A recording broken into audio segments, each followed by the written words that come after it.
Okay, July of last year, 2022, I sent my heads off to Dragon Man, Colorado Springs.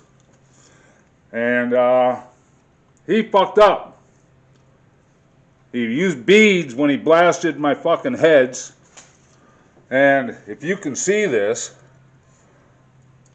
my pistons got ate up. And yeah, now we know why I was getting blow by.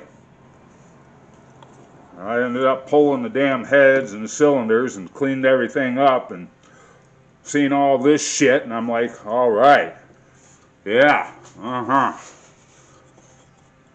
fucking set me back, motherfucker.